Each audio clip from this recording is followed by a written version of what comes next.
નમસ્કાર, વડીલોને વંદન.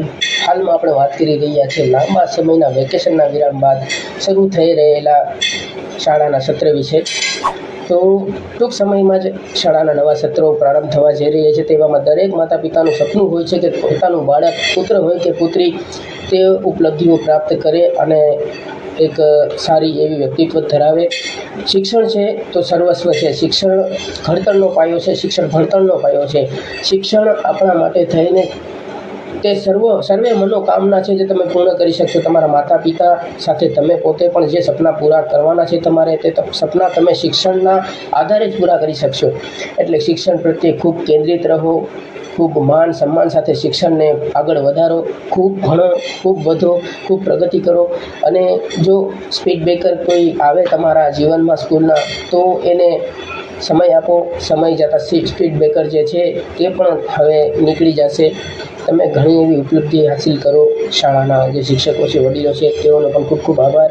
તેઓએ પણ ખૂબ મહેનત કરી છે વિદ્યાર્થીઓને ભણાવવા માટે થઈને, અને આ મહેનત તમારી સફળ પણ થઈ છે. જાફરાબાદ બંદરમાં ક્યાંક ને ક્યાંક શિક્ષણ જગતમાં નામ પણ ઊભું થયેલું છે. અને ખાસ તો એ વાત છે કે પાછલી 23 ફેબ્રુઆરીના રોજ આઝાદ ગ્રુપ નામની એક જાફરાબાદની સંસ્થા છે, જેઓએ સન્માન સમારોહ યોજી અને શિક્ષણ જગતમાં ઉલટફેર કર્યો છે. ઘણા એવા વ્યક્તિઓ છે જે સિદ્ધિઓ પ્રાપ્ત હતા, તેઓને સન્માનિત કરાયા, એવોર્ડથી નવાજ્યા.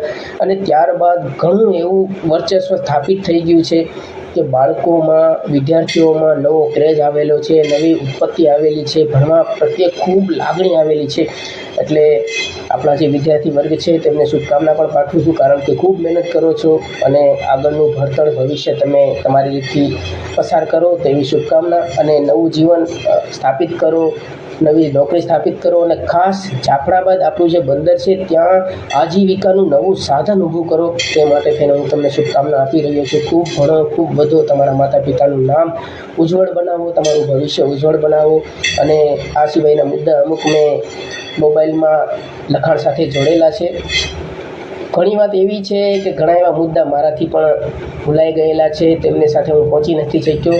ત્યાં પણ તમે ધ્યાન આપો અને શિક્ષણ સાથે ખૂબ આગળ વધો. અને અમે જે નથી કરી શક્યા એ તમે તમારા સ્વરૂપમાં કરશો એટલે અમને ખૂબ લાભ મળશે અને ખૂબ અમે રાજી થઈશું. કેમ કે ગર્વની વાત છે કે અમારી પાસે સંપાદન કરનારા વ્યક્તિઓ નહોતા, અમને પ્રોત્સાહન આપનારા વ્યક્તિઓ નહોતા. તમારી પાસે આજે આધુનિક સ્થળ છે, આધુનિક શિક્ષકો છે, આધુનિક મીડિયા છે, તમારી પાસે એપ્લિકેશનો છે, ખૂબ છે તમારી પાસે. તમે કોઈ પણ જગ્યાએથી શિક્ષણ, ઉચ્ચતર નામનું શિક્ષણ જે છે એ તમે પસાર કરી શકશો. અને એક્ટિવિટી એવી રાખશો કે તમારું ધ્યાન પણ એમાં કેન્દ્રિત રહેશે.